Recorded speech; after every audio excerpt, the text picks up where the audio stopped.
Muito obrigado, Fernando, pelo convite.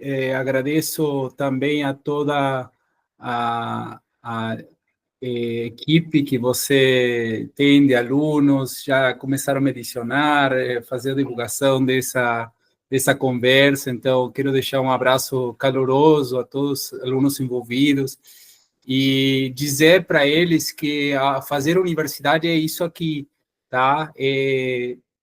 Transcender a sala de aula, encontrar outros espaços de discussão, buscar temáticas assim atuais para discutir. Então, queria te parabenizar pela ideia, Fernando, não por contar, por ser eu a pessoa que está um pouco hoje propondo, ou enfim, vindo falar com vocês, mas sim por tentar trazer esses temas do cotidiano, que certamente esse aqui é um tema que vai nos impactar, está nos impactando atualmente, né? Trazê-lo para os alunos e com um olhar crítico, com um olhar mais, digamos assim, que a gente possa analisar a partir de certas categorias, né? No caso, eu tenho uma formação em direito, e a partir dessa perspectiva, talvez vai ser a minha análise, tá? Eu não sou formado em relações internacionais, só vou pedir licença para ligar a luz aqui, aí vai melhorar um pouco a iluminação. Da mesma forma, Fernando, eu quero agradecer a presença de outros alunos, pessoal da Universidade Federal do Pampa, que também atenderam o convite, também de outros estados, né? Tenho aí vários alunos que estão aí presentes, né? E me honra muito a presença deles. E também dizer que, para mim, a formalidade não é nenhuma característica minha, tá? Eu sou bastante informal nas minhas aulas, eu acho que esse é tentar essa proximidade com essa turma aí é a melhor forma de hoje de ensinar, né? De mantendo essa proximidade.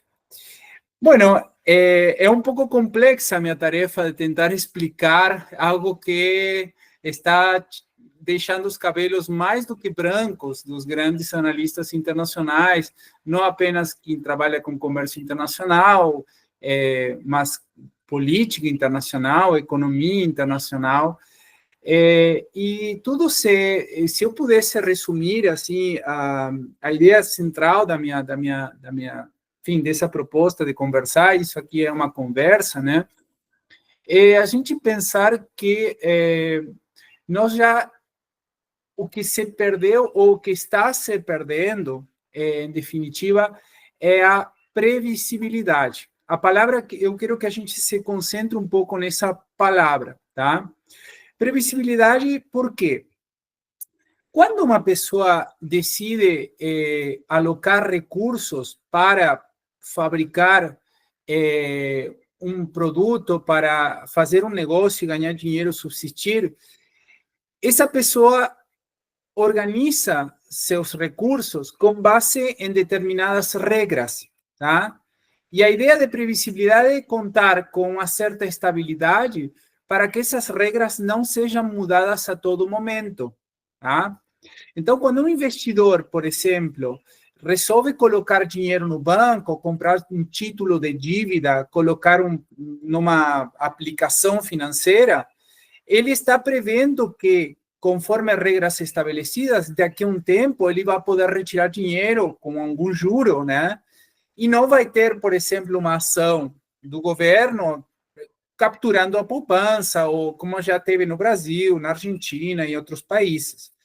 Da mesma forma, aquele investidor que decide criar uma fábrica, né? Abrir uma fábrica, uma filial, uma linha de produção, compra máquinas, contrata pessoas, contrata financiamento para poder comprar essas máquinas, sabe que fabricar porque já estudou o gosto do consumidor e, da mesma forma, prevê a quem vai vender, se vai vender no mercado local, se vai vender no mercado externo, né?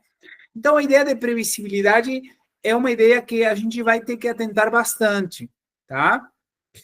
Bueno, com base nisso, eu gostaria de, rapidamente, Tem um vídeo que acho bastante interessante, um vídeo de 2 minutos que, se me permitem, vou passar. É um vídeo de Milton Friedman. Eu vou compartilhar a minha tela, só um minutinho. Aqui. Compartilho aqui. Aqui. Vejamos, não sei se vocês conseguem enxergar na apresentação, e eu vou colocar para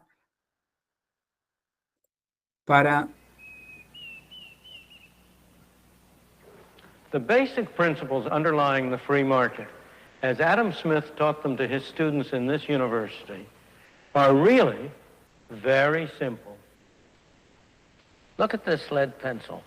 There's not a single person in the world who could make this pencil. Remarkable statement? Not at all. The wood from which it's made, for all I know, comes from a tree that was cut down in the state of Washington. To cut down that tree, it took a saw. To make the saw, it took steel. To make the steel, it took iron ore. This black center, we call it lead, but it's really graphite, compressed graphite. I'm not sure where it comes from, but I think it comes from some mines in South America. This red top up here, the eraser, bit of rubber, probably comes from Malaya, where the rubber tree isn't even native.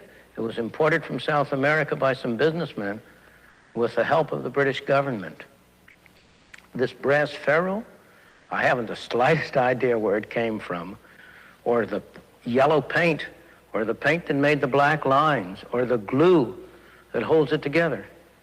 Literally thousands of people cooperated to make this pencil. People who don't speak the same language, who practice different religions, who might hate one another if they ever met. When you go down to the store and buy this pencil, you are in effect trading a few minutes of your time for a few seconds of the time of all those thousands of people. What brought them together and induced them to cooperate to make this pencil? There was no commissar sending out orders from some central office. It was a magic of the price system, the impersonal operation of prices that brought them together and got them to cooperate to make this pencil so that you could have it for a trifling sum. That is why the operation of the free market is so essential, not only to promote productive efficiency, but even more, to foster harmony and peace among the peoples of the world.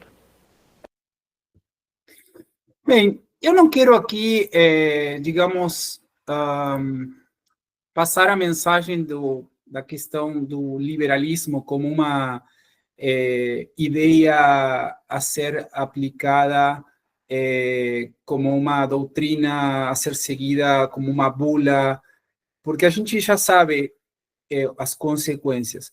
Eu quero me concentrar no exemplo que ele dá com relação ao lápis. Vocês verificaram aí que pessoas de todo mundo, inclusive pessoas que não falam a mesma língua, coordenadas por um sistema, que é o sistema de preços, conseguiu fazer um lápis com partes de todo mundo.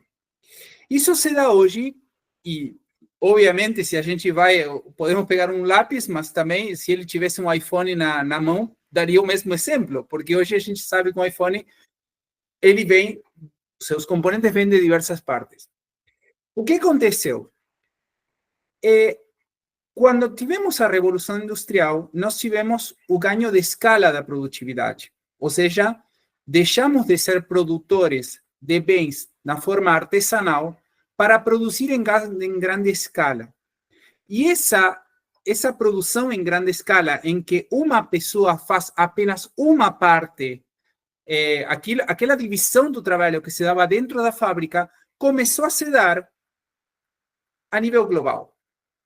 Ou seja, hoje nós temos aquela divisão do trabalho que aparecia, em que eu não fazia todo o lápis artesanalmente. Eu fazia uma parte do lápis, outro colega fazia outra parte, e assim nós ganhávamos produtividade. Essa produtividade atingiu escala global. E em que momento, ou de certa forma, qual é o evento, um dos eventos determinantes para saber como está organizado hoje o sistema atual de comércio internacional? Depois da Segunda Guerra Mundial, nós temos um país como Estados Unidos que, pelo menos no bloco ocidental, é o grande vencedor da guerra. Não teve praticamente conflitos no seu campo de no seu território, salvo Pearl Harbor, e teve a oportunidade de vender bens para países que precisavam ser reconstruídos, principalmente na Europa, né? Então, nesse momento se acelerou a produção industrial dos Estados Unidos. Nesse tempo, existe uma ideia de que uma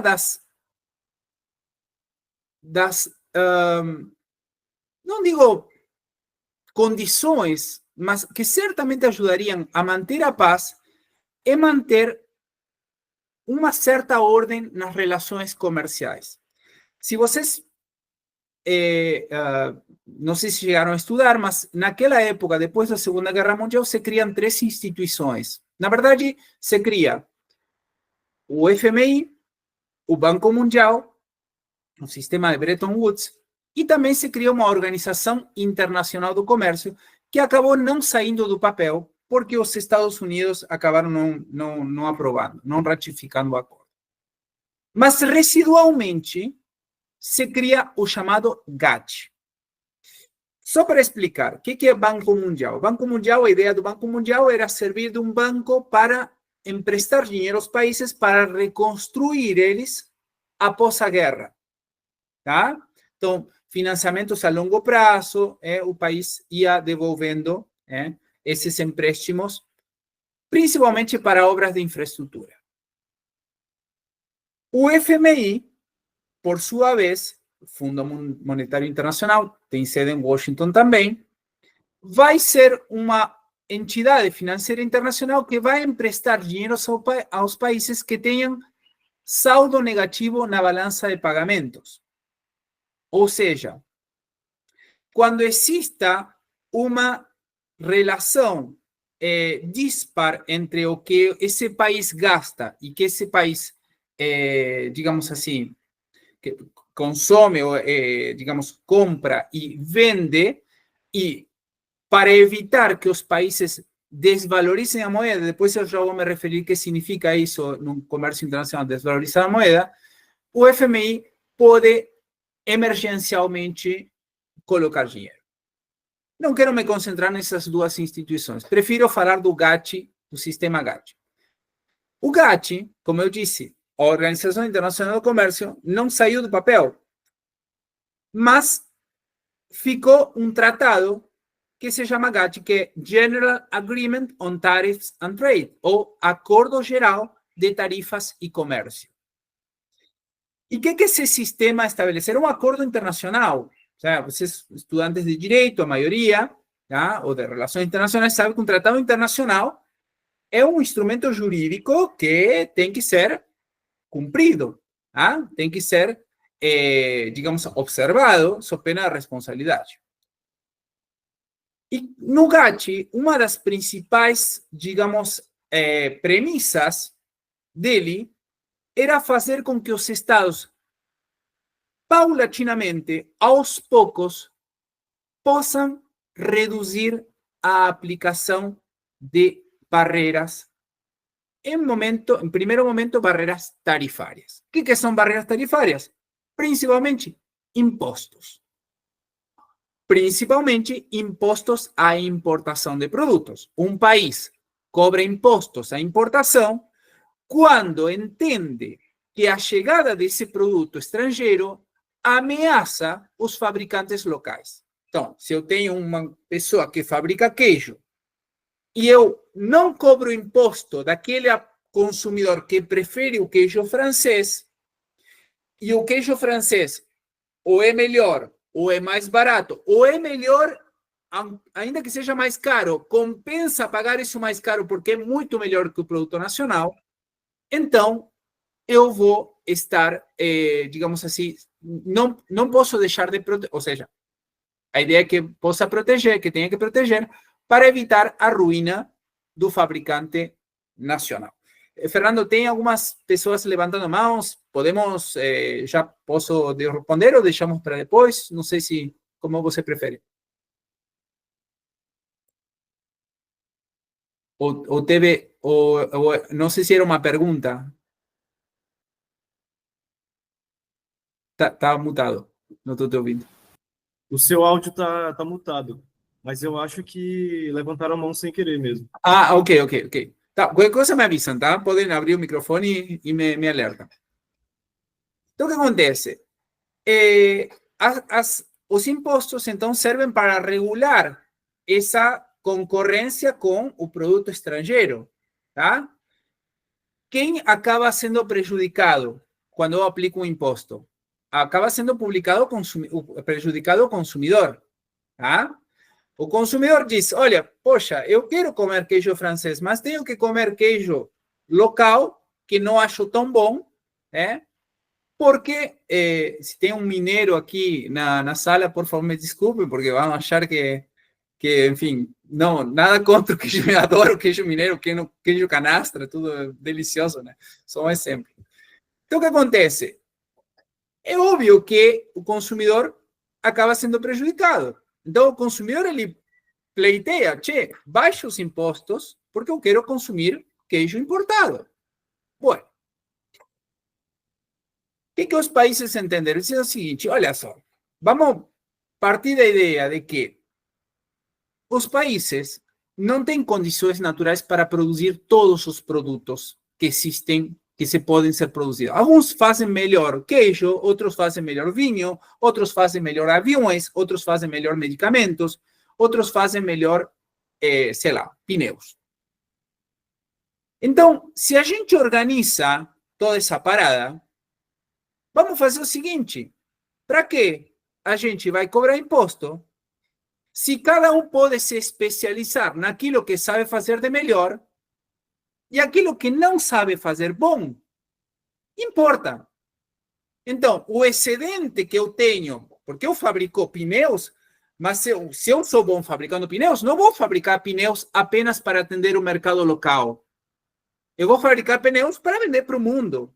E outro país vai dizer, não, eu não vou fabricar pneus. Para que eu vou fabricar pneus? Importo do Brasil, e em compensação eu vou vender medicamentos. O Brasil não sabe fazer remédios. Esse seria o cenário ideal do liberalismo. Cada um fabricaria o que tem, de acordo com as condições climáticas, naturais, de formação de mão de obra, tecnologia e tudo mais, e se dedicaria a isso e venderia esse excedente. Agora, ok, mas continua essa pergunta. E se eu tenho uma família que somente sabe fazer queijo? Que toda a vida fez queijo e não quer fazer outra coisa a não ser queijo. Bueno, aí, então, os governos se encontram nesse dilema de ou dependemos do queijo fabricado de fora ou damos uma assistência a essa família que não pode deixar de produzir queijo porque vai morrer de fome. Esse é o ganha-pão. Então, isso é um dilema. Isso é um dilema. Tá? O que é o OMC? O que o sistema GATT e o OMC, o sistema GATT à época disse? Olha, a gente tem que ter cada vez menos tarifas. Ao ponto, ou seja, todos os países vão ser mais ricos se a gente baixar as tarifas e a gente trocar os excedentes. Temos, depois de uma segunda grande guerra, temos um cenário, apesar da Guerra Fria, temos um cenário de relativa estabilidade, um bom clima de negócios, e tudo marcha fenomenal. Então, se pactou naquele momento que os países iriam reduzindo paulatinamente, ou seja, aos poucos, os impostos que cobrariam aos produtos industrializados de outros países. Então, cada um paulatinamente vai, por meio de rodadas de negociação, ou seja, gente que se reúne na Suíça, em Genebra, enfim, ou em diferentes países, em diferentes cidades, vamos se reunindo e vamos tentar baixar todos os impostos. Redução progressiva de impostos. Segunda premissa, previsibilidade, que aparece aqui a ideia que eu comentei antes. Ou seja, eu tenho que saber o que outro país vai fazer. Se eu cuido da política comercial brasileira e tenho um fabricante de queijo aqui, se o outro país vai tomar uma medida, por exemplo, que vai aumentar o imposto, esse fabricante que exporta queijo para aquele país tem que saber antes, porque daqui a pouco está com um estoque enorme e não sabe para quem vender. Então, a segunda regra é previsibilidade, que todo mundo anuncie, informe, seja claro, seja transparente na hora de dizer o que vai fazer com a sua política comercial. E o terceiro caso terceira situação é não discriminação. É um pouquinho mais complexo, mas a ideia é que qualquer benefício que eu outorgo a um país, tá? Eu tenho que outorgar esse benefício, essa redução, a outro automaticamente, salvo casos de acordos regionais, enfim, que se chama cláusula de nação mais favorecida, e também o princípio do tratamento nacional, que seria a ideia de que um produto, quando está dentro do país, pagou imposto de importação, não pode ser tratado de forma diferente ao produto nacional. Vou dar um exemplo. Imaginem, por exemplo, que eu importo manteiga da França e eu coloco um ICMS, a manteiga francesa, maior do que o ICMS que paga a manteiga brasileira. Essa aí haverá uma violação do tratamento nacional. Tem outras regras. Eu poderia falar, por exemplo, de dumping ou de outras questões que são um pouco mais técnicas com relação ao comércio internacional. Muito bem. Com base nessas regras, tá? O sistema comercial se organizou, só que havia nesse sistema GATT um sistema de solução de controvérsias. Só que por que era necessário um sistema de solução de controvérsias? Porque não sei se quantos dessa turma já fizeram direito internacional público, enfim, mas a ideia é a seguinte: quando você levar um país a um tribunal, ou seja, ao judiciário de outro país, é um problema, porque sempre se alega a chamada imunidade de jurisdição, ou seja, a não ser que esse país renuncie, não é fácil você entrar com uma demanda com um tribunal comum contra outro país. Você já deve ter, de repente, que estudaram direito internacional público, tem os casos envolvendo imunidades diplomáticas, todas essas questões aí, mas, no geral, não é fácil você demandar de outro país num tribunal doméstico. Por isso que existem tribunais internacionais. Tá? Temos a Corte Internacional de Justiça, temos, enfim, outros, Corte Permanente de Arbitragem também, que acessam países. Mas a ideia é que exista um mecanismo de solução de controvérsia especializado em comércio, ou seja, juízes que conheçam as regras e que possam aplicar essas regras conforme foram estabelecidas no sistema, ou seja, no sistema GATT, e que apliquem essas regras para serem cumpridas, porque senão não são regras jurídicas. Ou seja, se é uma mera recomendação, ninguém cumpre, então, se a norma jurídica tem que ser cumprida. E, às vezes, essas normas ou são interpretadas de forma diferente, ou diretamente o Estado não cumpre. Há uma norma que diz que o Estado não pode aplicar determinados subsídios. Um parêntese. Por que o subsídio, às vezes, é de certa forma, fere a ideia de livre comércio. Porque tem países que conseguem ajudar os produtores e tem países que não. Tá? Então, se você tem um país que consegue ajudar os produtores e outro país que não, é como se você jogasse num campo inclinado. Entende? A ideia é que todos joguem com as mesmas regras e que consigam vender mais e captar mais mercados aqueles que são mais eficientes, aqueles que sabem fazer melhor e mais barato.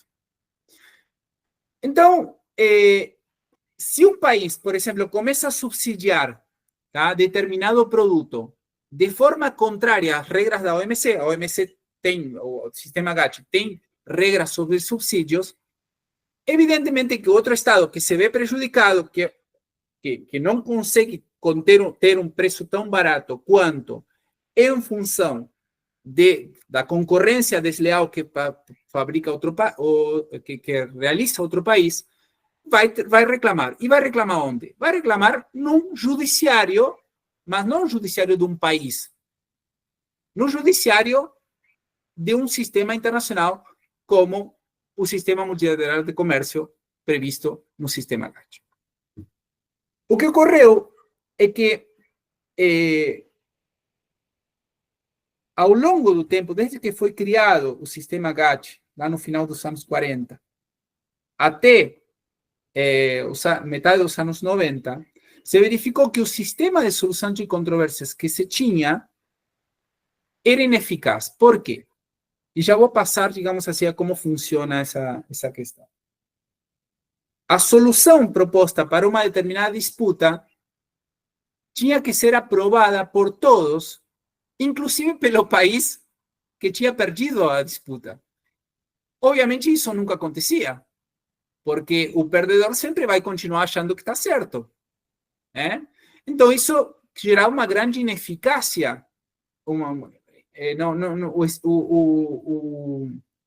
O sistema não podia operar de forma eficaz, porque realmente suas decisões não podiam ser cumpridas. Até que em 95 se cria a OMC. A OMC, no final da rodada Uruguai, já tínhamos o Tratado Internacional GATT, agora nós criamos uma Organização Mundial do Comércio. Tá? Então, quando vocês estudem, desde quando existe o Sistema Multilateral de Comércio? Não, o sistema existe desde a criação do GATT. Agora, a OMC foi criada em 95. A OMC é como se tivesse abraçado todas essas regras, né? E agora é uma organização. E é uma organização em que as decisões se adotam por consenso. Ou seja, para que os países alterem as regras postas, é necessário que exista consenso de todo, inclusive para que os países se comprometam, digamos, a baixar essas tarifas, o fazem por meio de rodadas em que eu resolvo baixar os impostos aos sapatos se você se compromete a baixar os impostos aos aviões. Entendem? Então, dessa forma, cada um vai negociando, tá? E vão se baixando os impostos, tá? E se criam outras regras, como comércio de serviços, matéria de comércio de serviços, normas técnicas, barreiras sanitárias, ou seja, até quando um país pode, por exemplo, alegar que um produto não pode entrar em função de que está doente, um animal, ou que ou uma restrição fitossanitária, por exemplo, quando vocês, sei lá, eu cheguei para a Argentina, fui para a Argentina de carro e minha mãe tinha me pedido abacaxi, tá? Que não estava conseguindo abacaxi em Paraná, na minha cidade, tá? E eu levei os abacaxis e, claro, o fiscal disse, não, fruta não pode. Por que não pode? Porque existe uma barreira fitossanitária, pode levar doenças e tal. Bueno, então, esse sistema, agora, no âmbito da OMC, foi mudado. Tá? Teve uma mudança. O que acontece? Quando um país viola uma norma do comércio internacional. Se me desculpam, quero fazer uma pequena menção ao meu mestre aí, o professor Augusto Jäger, que é uma satisfação enorme estar vendo ele na plateia. Muito obrigado, Augusto, pela tua assistência. O professor Augusto foi meu orientador, porque nunca se deixa de ser orientador, e grande amigo. Então, quando você, quando se, digamos, pensemos consenso de Washington, anos 90, governo Thatcher, governo Reagan, ou seja, os países estão muito mais alinhados na ideia de liberalismo, né, neoliberalismo, e se fortalece a OMC. A União Europeia também avança, o processo de integração avança exponencialmente. Nós temos o Mercosul, né? Em 91 se cria o Mercosul, ou seja, a ideia de liberdade comercial está no ar, é a onda do momento, né? E, obviamente, se fortalece, ou seja, o resultado de todo esse movimento é fortalecer o sistema multilateral criando uma organização. E agora, com a OMC, se muda esse sistema de solução de controvérsias. Há outras mudanças, mas é uma mudança significativa, além da entrada da China, né, que não é um dado menor, né, no sistema OMC, se muda o sistema de solução de controvérsias. Rapidamente, quando um país acusa outro país de fazer algo errado com as normas postas, por exemplo, eu digo que aquele país aumentou as tarifas de imposto de importação além do que ele tinha se comprometido a manter. Ou seja, ele se comprometeu a não subir acima de 20%, para dar um exemplo, e ele, de uma hora para outra, levanta essas tarifas sem ter avisado a ninguém, sem justificativa. Então, o que eu faço? Eu, como país, ou enfim, como representante do país, vou à OMC e ingresso com pedido de consultas. O que seriam umas consultas? Basicamente, eu gosto de explicar assim, meio coloquial. É dizer, qual é que é, Magrão? Como dizendo, che, me explica o que está acontecendo. Mas é formal, claro que pode ser de chancelaria para chancelaria, isso obviamente não é proibido. Mas quando eu vou na OMC, eu estou formalizando que eu quero que outro Estado me explique a consistência dessas medidas, ou seja, até que ponto as medidas que ele adotou estão de acordo com o sistema posto, com as regras de jogo. E aí, volta a palavra previsibilidade. Tá? Temos regras. Então, o Estado se explica. Se eu fico satisfeito, ok, tudo certo, segue o baile. Se eu fico insatisfeito, posso solicitar a formação de um painel, né? Que são árbitros escolhidos por ambas as partes, tá? De 3 ou 5, que eles vão produzir um relatório, tá? E esse relatório, digamos assim, vai dizer se uma parte ou não teve razão. Esse relatório, se a parte que descumpriu com as regras não está satisfeito porque o relatório condena a prática que realizou, estou explicando de forma mais simples possível, há a possibilidade de ir para um órgão de apelação, tá? E esse órgão de apelação tem uma particularidade que não reanalisa fatos, apenas analisa direito, tá? Para quem era do direito, seria como um recurso especial ou um recurso extraordinário. Não se analisa a prova, reanalisa a prova, e sim a interpretação das normas jurídicas. Pode ser que um país interprete a norma X de determinada forma e outro país interprete de outra forma. Então, o órgão de apelação somente pode fazer essa análise e não reanalisar a prova. Claro que se aparecem fatos novos, tudo bem. Esse órgão de apelação produz, então, dá uma decisão, e essa decisão é votada pelo órgão de solução de controvérsias, que seria o grande número de integrantes. Nessa votação, a diferença do caso anterior, ou seja, no anterior, todos os países já tinham que concordar. Nesse segundo caso, todos os países têm que rejeitar a solução. Ou seja, em definitiva, o consenso é um consenso negativo. Tem que haver um consenso pela rejeição. Esse é a grandes traços. O que está acontecendo? E por que eu iniciei? Vocês viram que eu iniciei muito focando nas normas jurídicas. Bueno, é minha área de formação, mas agora a gente vai ver um pouco do panorama atual. O que acontece? Desde 2019, no primeiro governo Trump se recusou a nomear novos juízes para o órgão de apelação. E a maioria dos casos vão para o órgão de apelação. Tá? Então, o que acontece? Há uma paralisia do órgão de solução de controvérsias.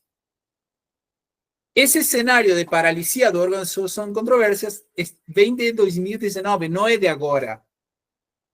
Tá? O Brasil, só para fazer uma referência, o Brasil foi muito bem tanto como demandante como demandado, foi condenado, ganhou, não tenho de cabeça os casos, assim, mas tem casos célebres, Algodão, contra o Canadá, o caso Bombardier, enfim, tem vários exemplos, assim, que o Brasil, graças à expertise dos brasileiros, inclusive, ou seja, advogados que defenderam o Brasil perante a OMC e conseguiram levar adiante esses casos com sucesso, com relativo sucesso. Então, o que acontece? Já um pouco passou esse crédito, ou essa confiança no órgão de solução de controvérsias. Também um pouco o Trump naquele momento, e agora, obviamente, é um Trump 4.0, né? Um Trump super recarregado, né? Ele já dizia que a OMC só defende os interesses da China, que a OMC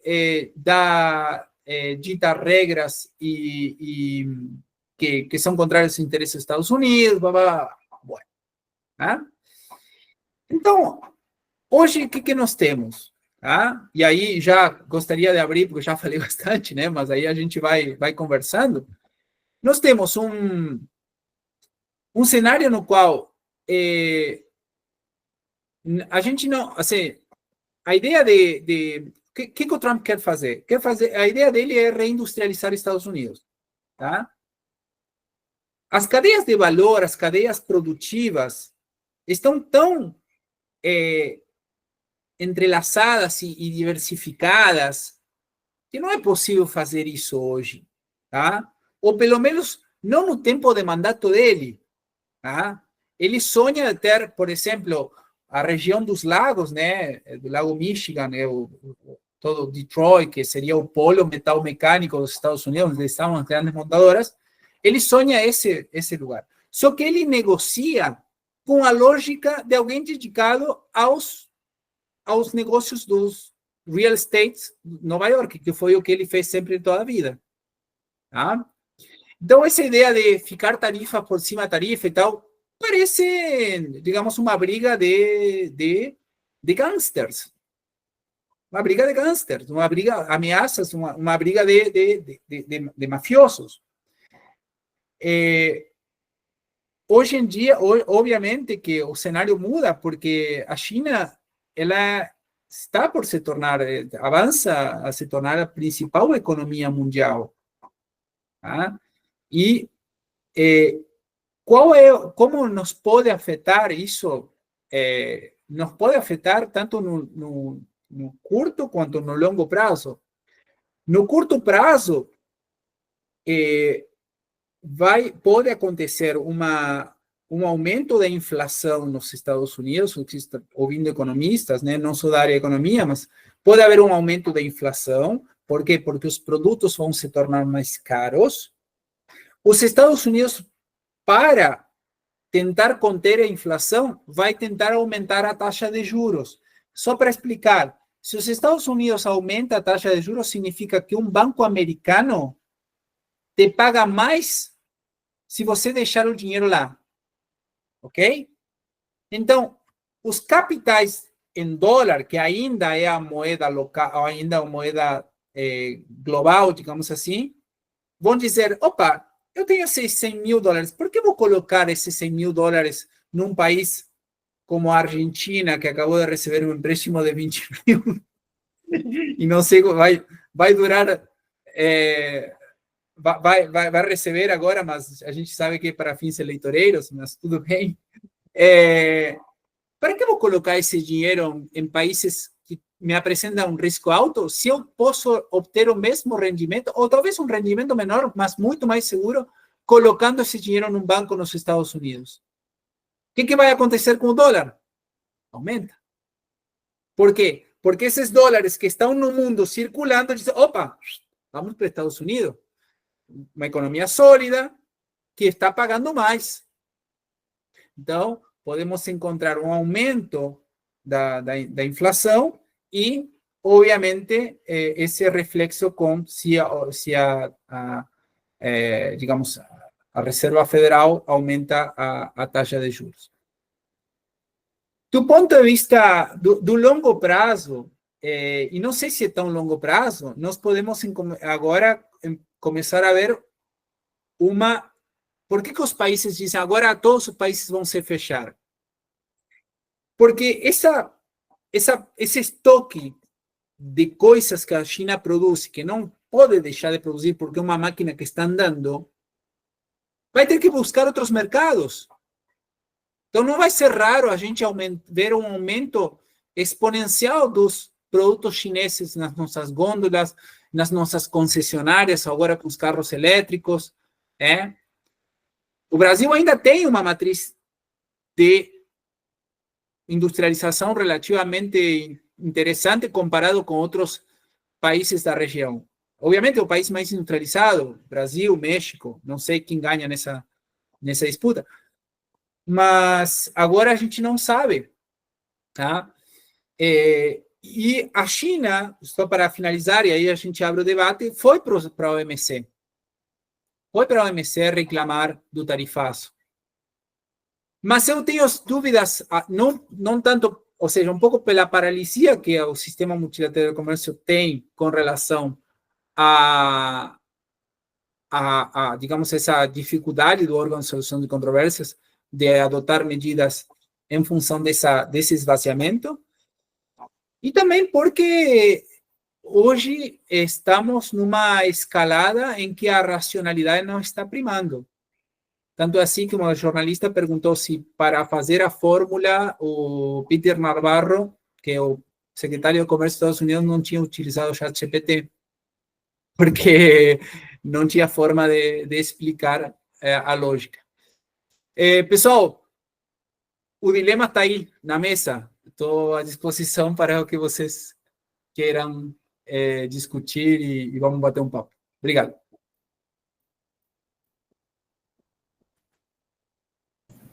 Boa tarde, professor. Obrigado, Tudo bom? professor. Eu sou presidente da Aladim e eu queria agradecer ao senhor por ter aceitado o nosso convite. Hoje a gente está inaugurando nossas atividades acadêmicas. Então, assim, é muito gratificante ver tanta gente reunida. A UERA ainda é muito nova, perto da Perdão, qual é o nome? Unipampa. Unipampa, perdão, Unipampa, da Universidade Federal do Rio Grande do Sul. Eu vi também que algumas pessoas da Universidade Federal de Santa Maria se inscreveram também. A gente ainda é um pouquinho bebezinho perto de vocês, mas a gente está muito feliz em tê-los aqui. Como o professor Fernando falou, o direito internacional, ele oportuniza isso para a gente, né? Que a gente cria essa rede de relações aqui. Então, eu estou aqui só para agradecer o senhor e também para começar as perguntas. Eu vi que a Diene levantou a mão. Diene, você quer fazer uma pergunta? Obrigado, Oi, Clara. boa tarde. Te escuto, Oi, Jenny. então, Tudo bem? oi, professor Fernando, tudo bem? Eu sou Tudo. Jenny, da Universidade do curso de Direito da Universidade Federal de Roraima. E enquanto eu estava falando, não sei se eu falou sobre isso, porque eu cheguei um pouco atrasada, mas a minha dúvida é que esse tarifaço pode, de alguma forma, beneficiar o Brasil, tendo em vista que a China compra muita soja dos Estados Unidos, e aí essa compra ela poderia cessar um pouco e vir mais para o Brasil? O que é que você acha? Calculo que sim, mas eu não sei se esse benefício não vai ser, de certa forma, desculpem ser pessimista, né? Se essa compra não, ou seja, se esse benefício não acaba sendo, de certa forma, amenizado ou, não me sai a palavra, sendo, enfim, deixar, esse benefício acaba sendo compensado pela perda que o Brasil pode ter em termos de ingresso de produtos chineses aqui. Então, talvez o saldo da balança comercial não fique tão, ou seja, vai ser favorável para o Brasil, por exemplo, para o agronegócio, pode ser, mas não sei se isso não vai ser, acaba sendo compensado pela entrada de, o sea, em termos de balança comercial, o Brasil ser prejudiciado em função do ingresso de produtos chineses. Inclusive, um detalhe que não comentei, a China, inclusive, está pensando em devaluar o yuan. O que significa devaluar? Quando um país devalua sua moeda, significa que seu produto se torna mais barato a nível internacional. Ou seja, se eu produzo isto aqui e eu produzo em reais, mas eu preciso mais reais para digamos, ao vender ao exterior, a relação de câmbio é mais cara, ou seja, é mais caro, no caso, o dólar, eu consigo esse produto oferecer ao mundo um preço mais competitivo. Por quê? Porque meus custos em dólares são mais baixos, entendem? Por isso, quando, só para dar um exemplo, vocês estão um pouco longe dessa realidade aqui, mas aqui no Sul, nós argentinos temos o firme propósito, depois de termos perdido temporalmente as Malvinas em 1982, nós temos o firme propósito de conquistar a ilha de Santa Catarina, principalmente Canasvieiras, tá? Cheio de argentinos aí, praticamente ingleses, Canasvieiras, já praticamente, só se fala espanhol. Então, o que acontece? Por que eu estou utilizando esse exemplo? Porque, como na Argentina o dólar está muito barato, quando o dólar está barato, digamos, é fácil viajar para o exterior e comprar coisas do exterior, porque nossa moeda está forte. Quando o dólar está caro, e em compensação, quem produz coisas na Argentina e sai a vender, não tem preços competitivos, me entendem? E se acontece o contrário, se o dólar se encarece, a gente passa passa férias no país, porque é muito caro veranear no exterior, e produzir coisas no país e vender para o exterior se torna interessante. Por quê? Porque nossos custos são baixos e no exterior a gente tem melhores preços. Então, se a China devalua, se a China desvaloriza sua moeda, vai se tornar ainda mais competitiva. A China é competitiva porque muitos, e isso é uma das críticas do Trump também, a China consegue captar mercado porque não respeita as leis trabalhistas, não isso, enfim, todo mundo que já sabe, já sabemos. Bueno, então, isso pode, esse é um elemento adicional, tá? Produtos que a China vai tentar, você não sabe, eu acompanho muitas notícias argentinas ao meu país e gosto de estar informado. O que tem entrado, por exemplo, bicicletas chinesas, fábricas que estão quebrando na Argentina. Por quê? Porque um monte de fabricantes de bicicletas chineses que antes tinham que vender para os Estados Unidos não vão conseguir vender mais. E essas bicicletas vão para algum lugar. e vão vir mais baratas. Mas na medida que por isso que os países vão começar a levantar então não é levantar as restrições apenas contra produtos fabricados nos Estados Unidos, é levantar as tarifas. Por quê? Porque o excesso de produção ele vai para algum lugar e acaba fulminando a indústria local. Não sei quem está na fila aí. Opa, professor, sou eu. Ok. Tem a filazinha aqui de quem levantou a mão. Tá tem uma na ordem Fernanda, aqui mas das não sei pessoas. se... Enfim. Isso. Eu tirei agora, eu estava em primeiro lugar. Ok. Eu sou o Jonatas, eu sou o vice-presidente aqui da Ladim. Agradecendo o senhor aí novamente pela presença.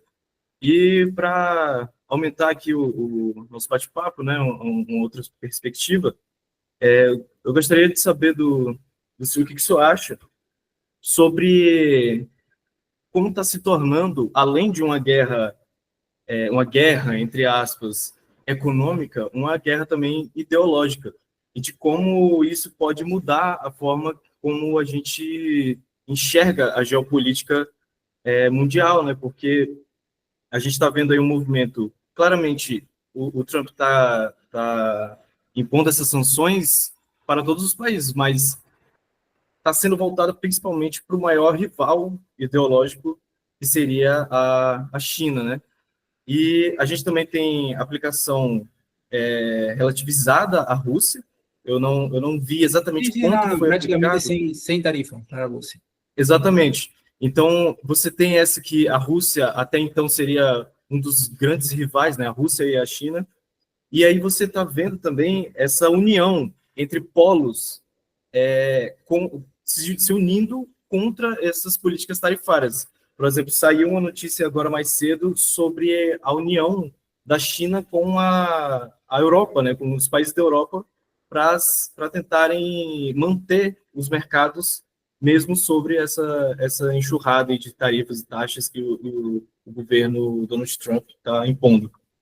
Uhum. Olha, bom, começo pelo final, tá? A Europa hoje está passando por uma situação muito complicada. Eu acho assim que Rússia foi o grande beneficiário dessa virada da postura americana, principalmente porque sabe que a Ucrânia não vai receber todo esse apoio. Eu não sou analista em política internacional, não sou formado em relações internacionais, então estou respondendo, mas sem ser nenhum tipo de, nem me considerar, muito menos, enfim, nessa área, não me considero autoridade, nem um pouco. Mas tem uma questão aqui. A Europa dependeu, desde o final da Segunda Guerra Mundial, da assistência em defesa dos Estados Unidos. Hoje, essa assistência é cada vez menor. Então, sempre comento assim, centros de pesquisa na Alemanha, nos Países Baixos, na França, tiveram um grande desenvolvimento. O professor Augusto poderia falar um pouco melhor, porque ele estudou na Alemanha. Um país que não tem que investir em defesa, ou seja, que não tem essa conta para pagar, tem dinheiro para poder desenvolver outras áreas de forma formidável, né?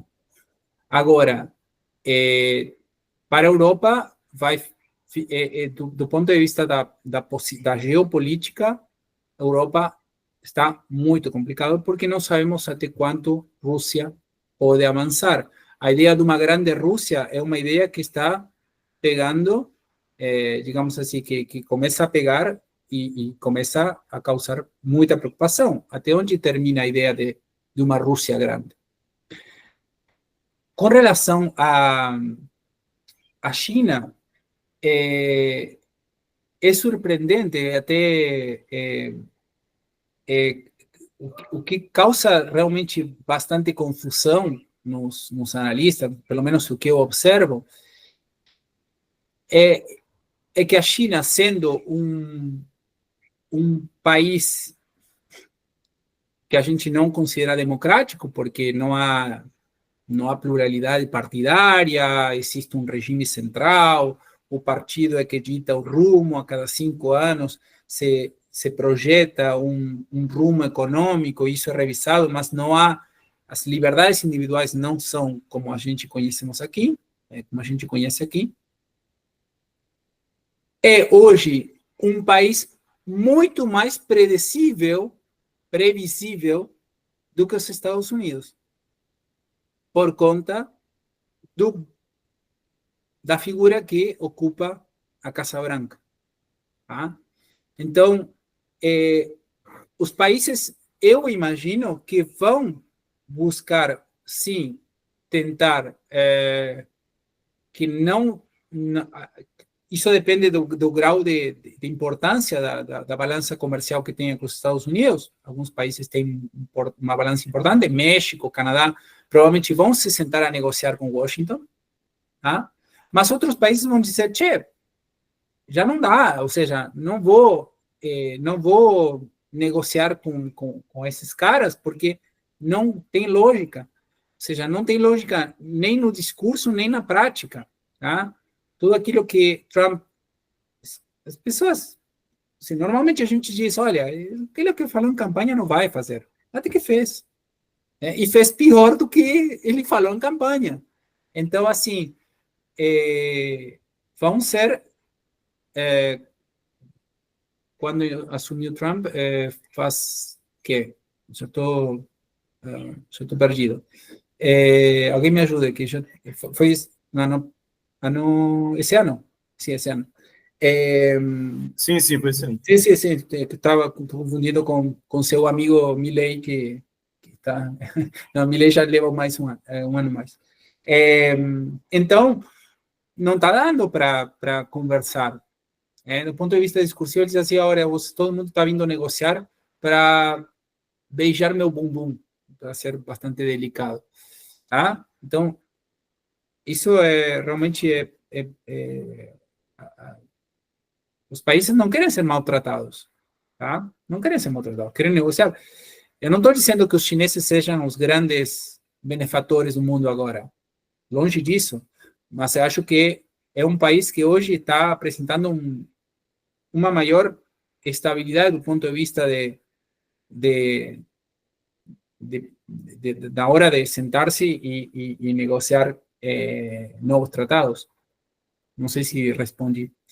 E um detalhe não menor com relação ao que mencionaste a Europa é o surgimento de partidos de extrema-direita na Europa. Isso é bastante preocupante. Isso preocupa bastante, sobretudo, todos aqueles que estudam a União Europeia. A professora Carmela, que está presente aqui, conhece muito bem. Ela morou lá, nos Países Baixos, acompanha também o surgimento de líderes aí de extrema-direita que contestam a ideia de União Europeia, que já teve como grande manifestação Brexit. Inclusive, se a gente for olhar a política interna, né, dos Estados Unidos, eles estão num momento até meio complicado, né? Lembrando que os demais professores que estiverem aí acompanhando, se sentirem à vontade, podem entrar aí na discussão, viu? Acho que a Fernanda agora está com a mão levantada. Fernanda. Oi, professor. Boa bem? tarde. Boa tarde, gente. Então, meu nome é Fernanda, eu sou diretora de ensino da Aladim e, de forma direta, eu gostaria de saber a respeito da OMC. Porque, assim, desde 2019, o governo Trump vem adotando políticas e tomando medidas imprevisíveis, como, por exemplo, como o senhor mesmo falou, o impedimento da nomeação dos juízes na Corte de Apelação. E, como nós bem sabemos, atualmente a OMC está tendo algumas dificuldades para se atualizar perante as novas questões que estão surgindo, o mundo atualmente.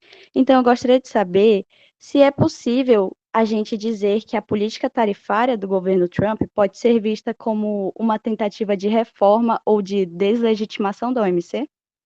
Sem dúvida, porque ataca o coração da OMC. A OMC começou com essa questão, tarifas. Depois a OMC foi discutir normas técnicas, barreiras sanitárias, fitossanitárias, direitos antidumping, mas o que gerou esse movimento de liberalização foi a redução de tarifas. Agora, quando um país... Porque o que acontece? Tá? Durante muito tempo, os países, o que faziam?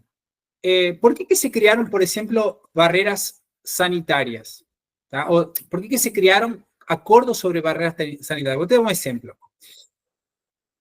Se eu celebro um tratado que diz que eu não posso aumentar o imposto, mas eu quero aumentar porque tem uma pressão enorme dos fabricantes de, sei lá, queijo. Voltemos ao exemplo do queijo. Então, eu quero aumentar o imposto, mas como eu sou respeitoso dos compromissos que eu assumi e eu me comprometi a não aumentar impostos, e se eu aumentasse os impostos, ia ter que compensar outro país pela perda de mercado. Ah, uma coisa importante que esqueci de mencionar. No sistema de solução de controvérsia, quando um país perde e esse país não... O outro país pode receber uma compensação pela perda de mercado ou uma autorização para aplicar retaliações, que seria uma espécie de olho por olho, dente por dente, mas legalizado. Ou seja, a própria OMC autoriza que isso faça. Ou seja, hoje o que nós estamos vendo nos acontecimentos atuais é uma olho por olho, dente por dente ilegal. Ou seja, sem passar pela OMC, sem a chancela da validade da OMC. Dito isso, o que os países faziam? Olha, eu tenho que aumentar as tarifas, mas eu não posso. Então, o que eu faço? Invento uma regra interna que diz que o leite tem que ter determinado grau de pureza, não sei o que, acidez, papapá. Beleza. E aí, quando entra o produto, não... Meus cientistas reunidos, meus alunos devem lembrar os exemplos que eu dou, que são esses. Meus cientistas se reuniram e disseram que o leite, se não tem essas condições, não pode entrar no país. Beleza. Então, o que os países disseram? Olha, está acontecendo muito protecionismo disfarçado, gente. Os países não querem respeitar a proibição de aumentar as tarifas, mas estão criando barreiras não tarifárias. Tá? Então, os países começam a criar essas desculpinhas para que o produto não ingresse. Na verdade, não tem nada com o leite, não tem nada ruim com o leite. O problema é que eu não quero que entre leite. E como eu não posso aumentar as tarifas, eu acabo criando uma desculpinha com base pseudocientífica. Tá? Bueno, por que eu falo isso? Porque, de fato, o primeiro compromisso dos países foi não aumentar as tarifas. Tá? Então, hoje o que nós vemos não é um problema de os Estados Unidos estão barrando a importação de produtos chineses porque provocam dano ao meio ambiente ou porque um dumping social, na ideia de que, e isso não está regulamentado, mas a ideia de que os não poderiam produzir com tão baixo porque os chineses não recebem salário digno e condições de trabalho justas. Não, não é isso. Diretamente aumenta as tarifas e deu. Então, o problema é que Trump faz isso porque entende, na lógica dele, como ele foi criado, como ele atua no mundo dos negócios, é bater e depois assoprar. Bater, assoprar. Ou seja, primeiro eu faço, rompo e depois vão vir sentar na mesa a negociar. Isso é prática própria de um gangster, de um mafioso. Tá? Não sei se respondi a tua pergunta. Professor. Eu entendi, mas o que a OMC pode fazer nessa situação atual? A OMC pode ser, eu acho que ela pode, se continua essa paralisia dentro do sistema de solução de controvérsias, acho que não vai ser resolver logo, tem que continuar sendo um canal de articulação política. Os países, por exemplo, têm que encontrar o papel hoje da OMC, no meu entendimento, é continuar sendo um foro de negociação, tá? Porque o que acontece? Hoje os países podem dizer, não, vamos ir negociar bilateralmente. A depender do tamanho do país, os Estados Unidos nem te atendem o telefone, tá? Então, o que acontece? Na OMC, os países encontram um lugar em que, tendo pautas comuns, podem se agrupar para levar uma certa exercer uma certa pressão. Tá? Então, me parece que o papel hoje da OMC vai ser mais por esse sentido. Mas é a minha modesta opinião, não tenho bola de cristal. Mas acho que por aí. Tudo bem, professor. Obrigada por tirar De minha nada. dúvida, viu? Valeu. Oi, boa tarde. Boa tarde. Eu me chamo Nicole, eu também faço parte da Ladim. Queria agradecer mais uma vez ao senhor por ter se disponibilizado, né, e aceitado o convite para participar do nosso primeiro encontro virtual da Ladim. E a minha dúvida é sobre a OMC também. Eu queria saber se existem riscos e quais seriam esses, considerando que a OMC divulgou, alertou, né, sobre essa disputa comercial entre os Estados Unidos e a China, que pode reduzir em até 80% essas trocas comerciais de uma possível dissolução da OMC. E de que forma que isso poderia afetar os países em desenvolvimento, por exemplo? Bom,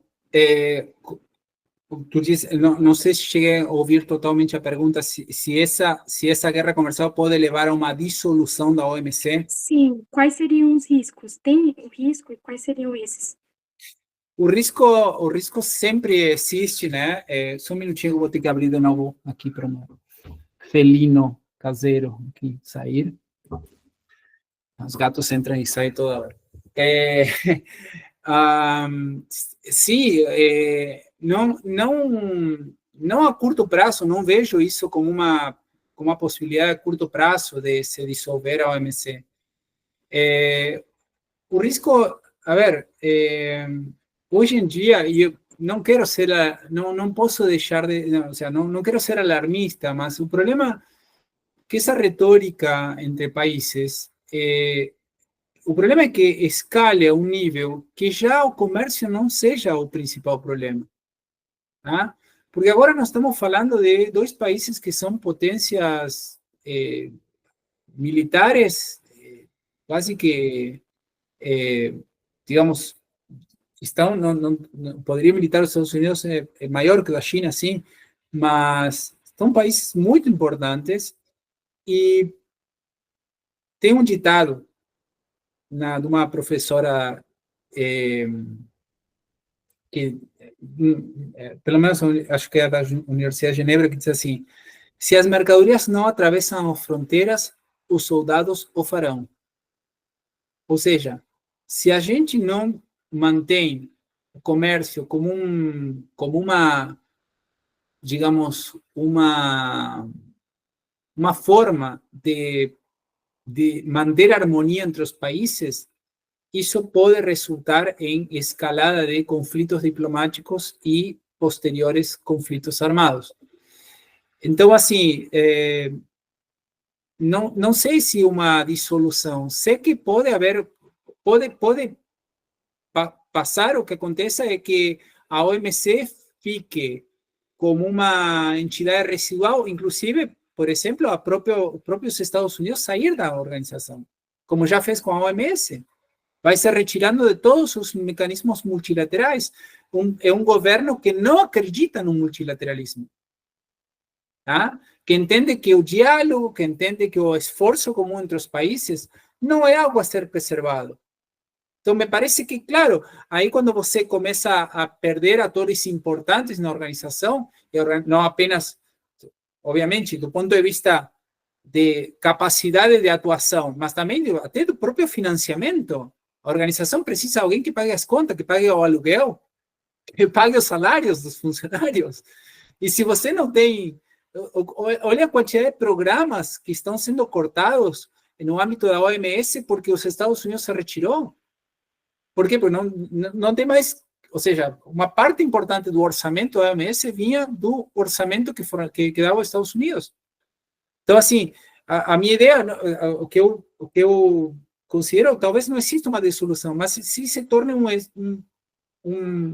uma organização de menor capacidade, digamos assim, de menor eficácia, e que atenda a países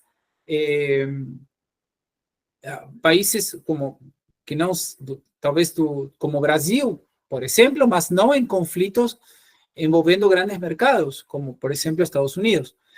Agora, com relação aos países em desenvolvimento, olha, é um problema porque o Brasil, e independentemente do governo que a gente fale, porque isso aqui é desde Fernando Henrique Cardoso obviamente, os dois mandatos de Lula, Dilma, o próprio Bolsonaro, é um país que,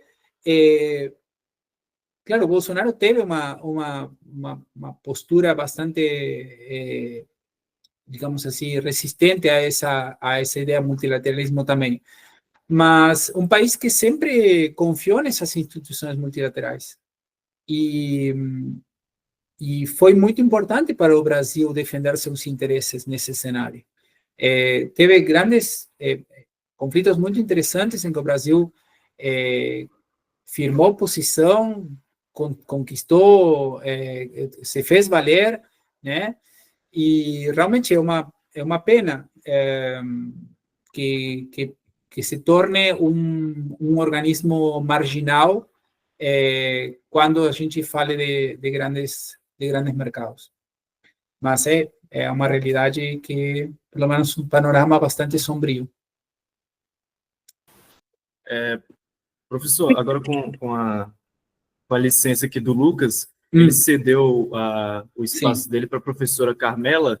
Uhum. Ela levantou a mão aqui. Então, professora, caso a senhora queira se manifestar aí agora, tá? Fique à vontade. Obrigada. Obrigada, uma boa tarde a todos. Obrigada, Lucas, pela gentileza. Parabenizo o professor Fernando. Tranquilo. Obrigada, Lucas. Parabenizo a Aladim pela organização do evento, parabenizo o professor Fernando pela palestra.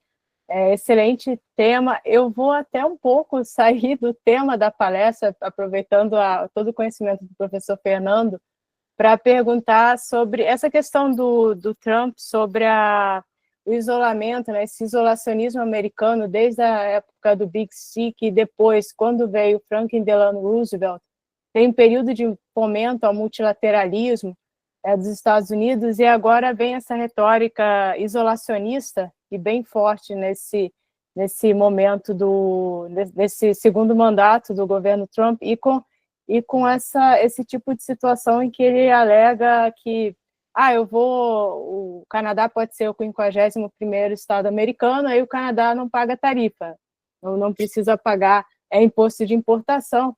Mas o que realmente, assim, eu gostaria de ouvir a opinião do Fernando com relação a isso.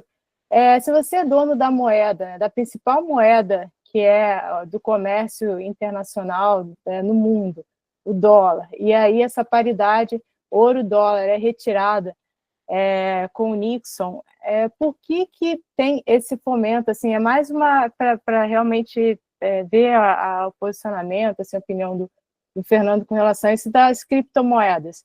E se você é dono do dólar, que é a moeda, você regulamenta, decide se vai ter mais dólar em circulação, qual a questão do Trump fomentar as criptomoedas que são utilizadas pelo Irã, por exemplo, e você não vai usar a criptomoeda para fazer, para comprar o queijo, né? Que é o exemplo que o Fernando estava usando durante a palestra. Seria mais isso, Fernando, mais no sentido de entender essa questão da criptomoeda e do governo Trump, falando de comércio e falando de todas essas mudanças na geopolítica, do ponto de vista interno. Seria mais a sua opinião, assim, qual que você acha com relação a isso? E obrigada aí pela oportunidade. Obrigado, Carmela. Carmela é uma grande colega aqui na Unipampa, tá? Então, cabia a ela fazer a pergunta mais difícil para o colega. Tá? Obrigado, Carmela, pela pergunta super interessante. Olha, eu realmente, assim, poderia dizer, olha, não tenho certeza, tá? Mas, assim, existe hoje uma ideia de que a ausência do Estado, tá, faz parte de uma doutrina, digamos assim, de uma nova ordem, em que você não precisa, digamos, do Estado para nem sequer para dizer quanto valem as coisas, tá? Então, assim,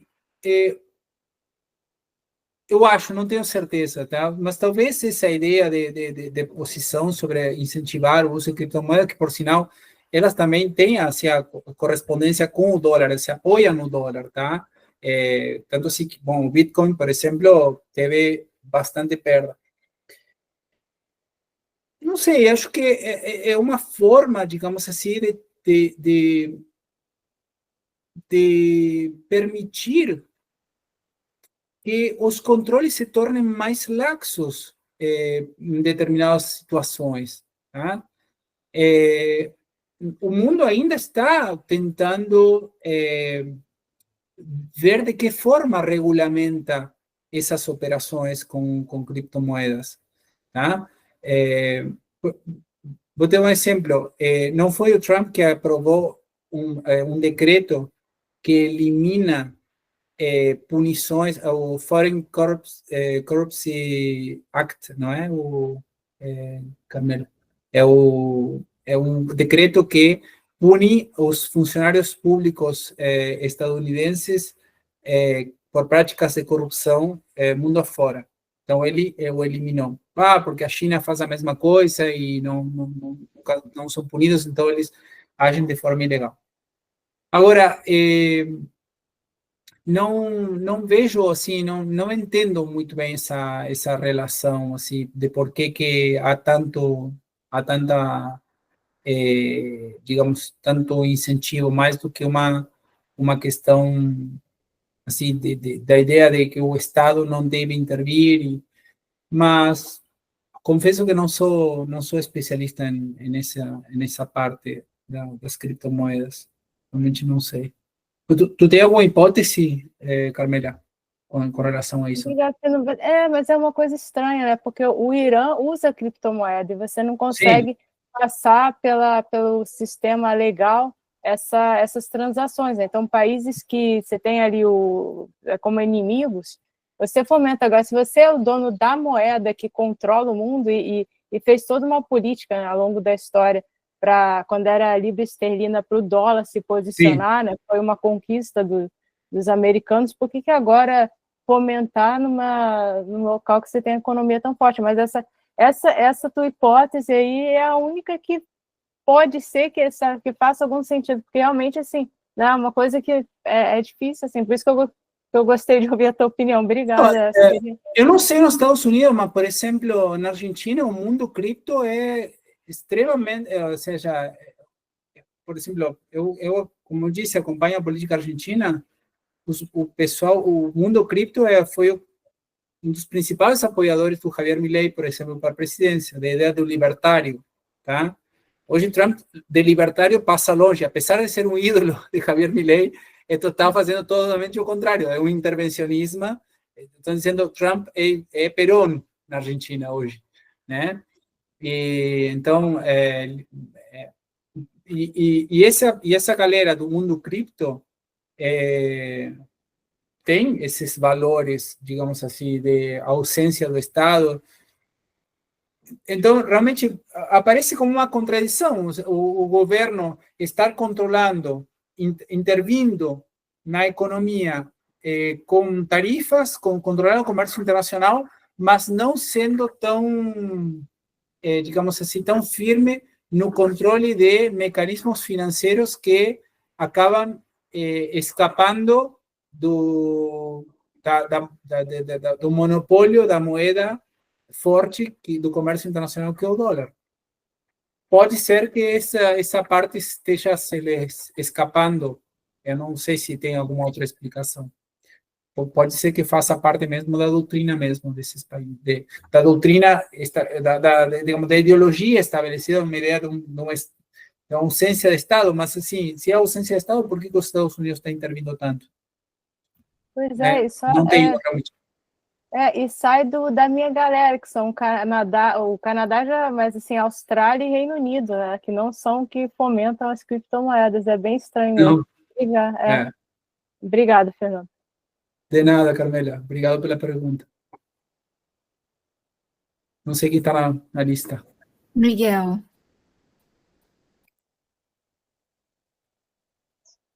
Oi, boa tarde. Estou sendo ouvido? Creio que sim. Boa Sim. tarde, professor. A minha Sim. pergunta segue a mesma linha, não é tanto sobre o direito quanto é sobre economia, mas envolve muitas coisas. Na posse do Trump, a gente viu a presença das Big Techs, e elas eu acredito que são muito importantes para essa imposição que ele está fazendo no mundo. A minha pergunta tendo em vista que essas são empresas multinacionais que têm interesses financeiros por todo o mundo, o senhor vê algum motivo claro para elas darem suporte a um governo que está promovendo esse tipo de tarifaço?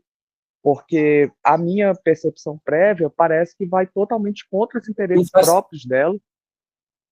não, desculpa, te interrompi. Pode finalizar a Eu já resposta. estava já tava no final, era isso mesmo.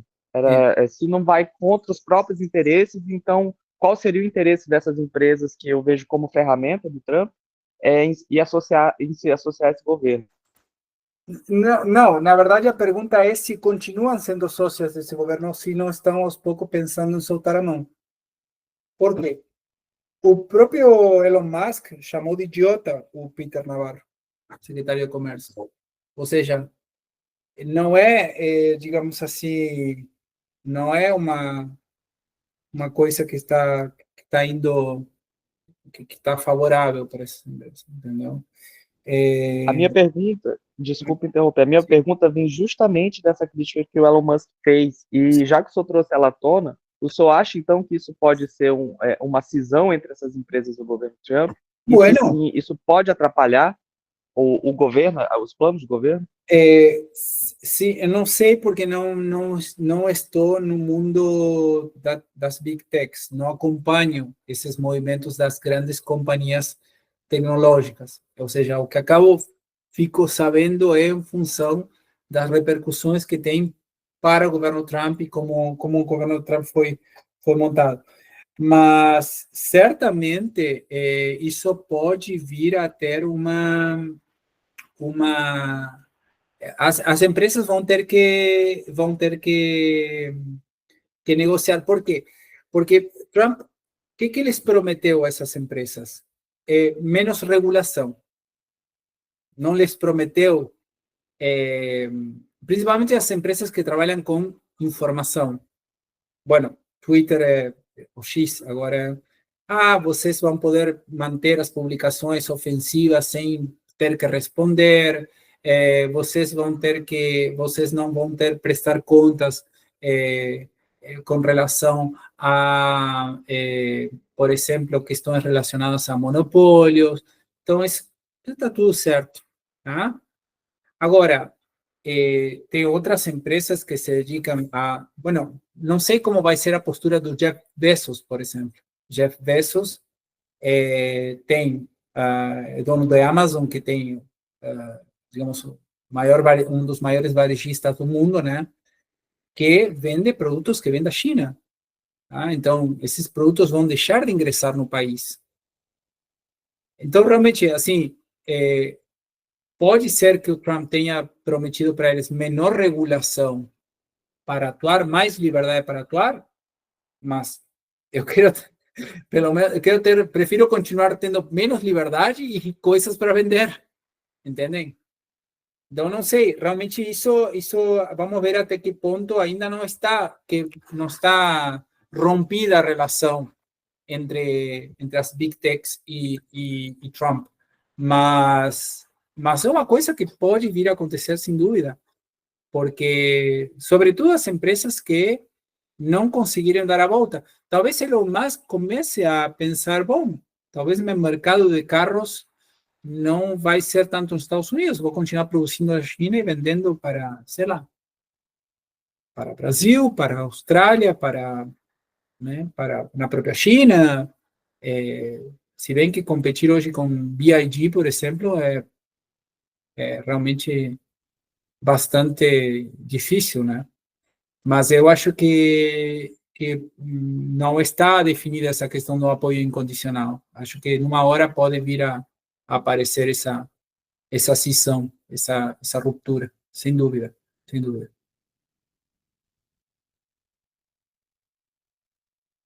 Sei que mais está, acho que a Ana Clara. Você, Muito obrigado. desculpa, não sei se te respondi, Miguel, certo? Era exatamente a forma que eu tenho pensado mesmo. Eu queria saber se o senhor tinha outra visão. Muito obrigado. Não, é isso mesmo. Coincidimos. Ana Clara. Oi, professor. Miguel, pode baixar sua mãozinha, por favor? Obrigado.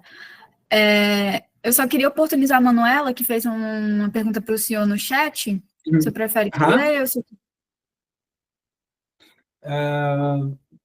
Manuela, se um comércio pequeno brasileiro adotar a ideia das lojas chinesas que atuam aqui, vender produtos por um preço menor, isso iria garantir mais lucro para a loja? Pois uma vez ou outra vejo lojas que são originalmente brasileiras e têm o mesmo estilo de preço das lojas chinesas aqui. Porém, a loja chinesa acaba vendendo bem mais. Saberia? Não sei, deixa eu ver se vou ler de novo. Se um comércio... Manuela, você está com o microfone aí, você gostaria de explicar um pouco melhor? Para não entender errado a pergunta. Lojas chinesas que atuam aqui, quais seriam essas lojas chinesas que atuam aqui? Eu acho que a intenção dela era fazer um paralelo entre o mercado, né, interno, adotando essas políticas de mercado externo, né? Só que eu não sei se é exatamente isso, mas pelo que eu entendi era esse o intuito. Não, assim, na verdade, garantir lucro, o lucro é o resultado da diferença entre o que você vende e o que custou esse produto, tá? Então, assim, o que eu estou tentando dizer é o seguinte: essa guerra comercial vai fazer com que o fluxo de produtos fabricados, principalmente na China, que hoje é a grande fábrica do mundo, né? Sempre que a gente vê uma coisa diz embaixo Made in China, esses produtos vão entrar no Brasil a um preço mais baixo. Por quê? Porque esses produtos alguém tem que comprar eles, né? Então, havendo um excesso de oferta, o preço baixa. Tá? O preço baixa. Há muita gente vendendo, pouca gente comprando, baixa esse preço. Esses produtos, o que fazem é ingressar no mercado brasileiro e competem com fabricantes locais. Então, se eu antes tinha uma carteira de couro fabricada, que praticamente a gente já nem usa isso aqui, porque está tudo no celular. Eu dificilmente saio com a carteira no bolso. Isso aqui, antes eu fabricava, e agora tem uma carteira igual, ou melhor, ou pior, o que for, mas uma opção chinesa, obviamente o vendedor, o lojista, vai tentar vender aquele produto que custe menos comprar e que tenha uma maior saída. Então, o preço que vai determinar isso vai ser a oferta e a procura. O que eu quis dizer é que quando um país se vê invadido por produtos do exterior, certamente o fabricante local sente essa pressão e tem a obrigação de fabricar um produto melhor e mais barato. Tá? Isso pode acontecer naturalmente, tá? É do jogo. Tá? Sempre a gente premia aquela pessoa que é mais eficiente.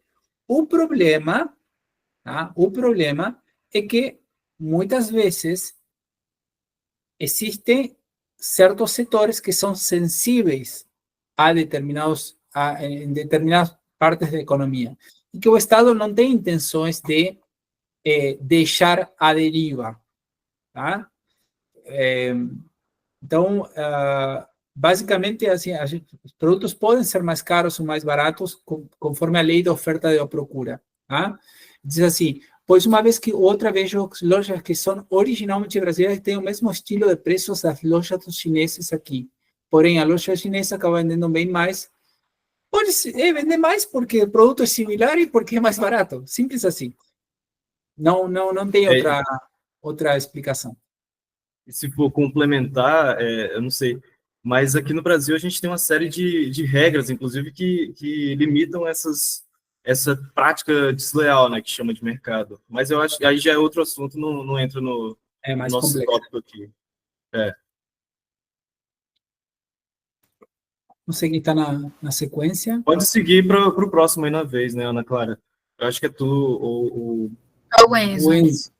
Enzo.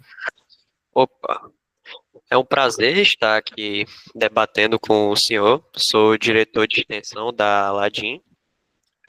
A minha pergunta ela é voltada para a questão da OMC, porque, pelo que já foi dito pelo senhor anteriormente, a OMC ela é oriunda de um sistema que foi desenvolvido lá no século passado, indo para a segunda metade, e como a Fernanda tinha falado na pergunta dela, que o Trump no primeiro mandato ele proibiu a nomeação de novos juízes, à apelação, aos recursos de decisão de conflitos.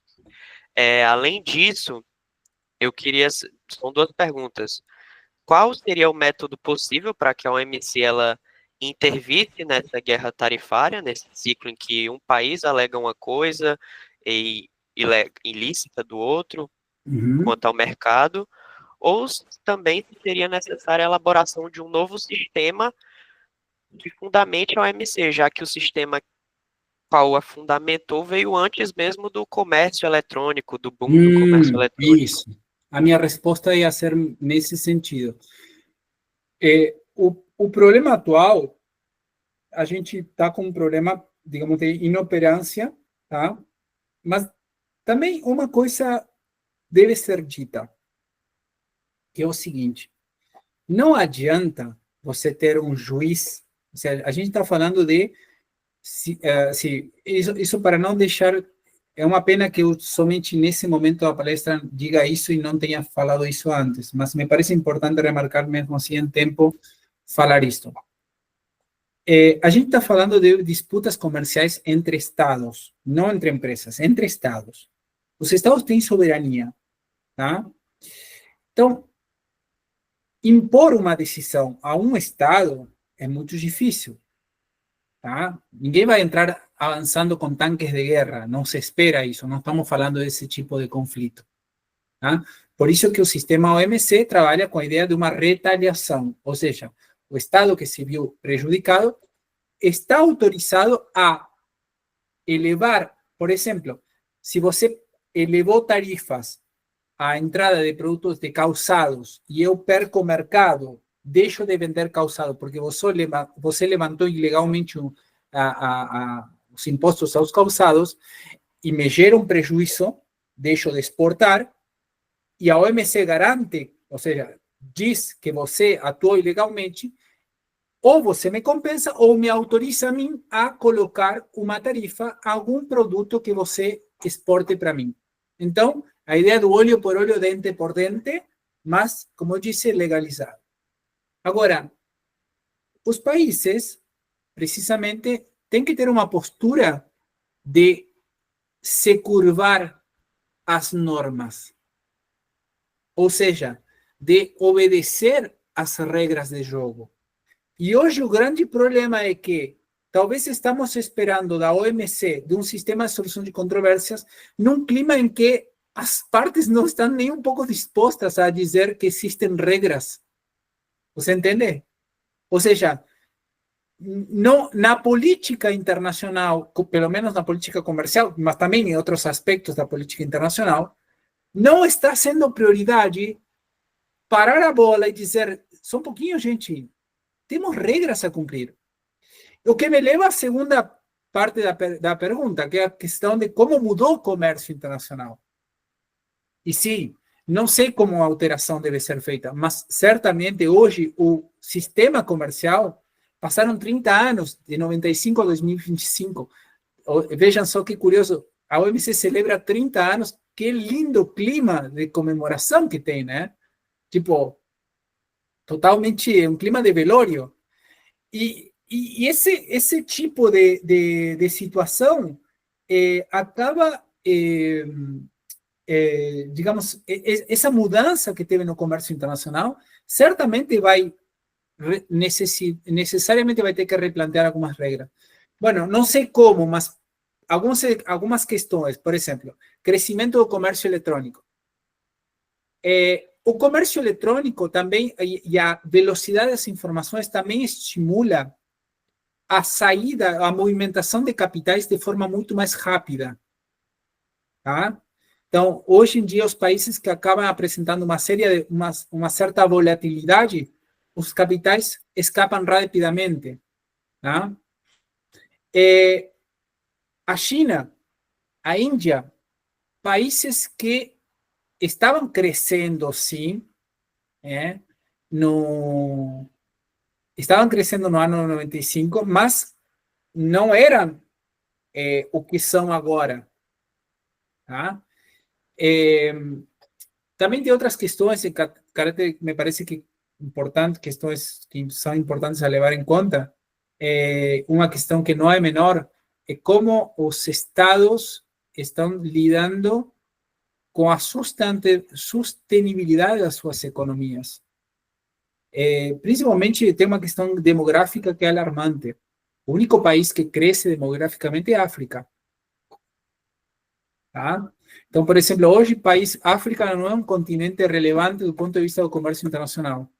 Mas não sei se não vai ser a realidade. Não digo que vai ser uma potência, não posso saber. Mas certamente vai se tornar um grande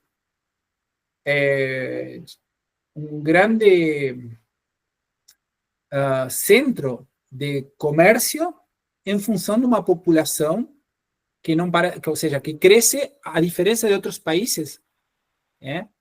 A própria China, depois de ter adotado muito tempo a política do filho único, agora está vendo que sua população, que as pessoas estão preferindo trocar de carro do que ter um filho.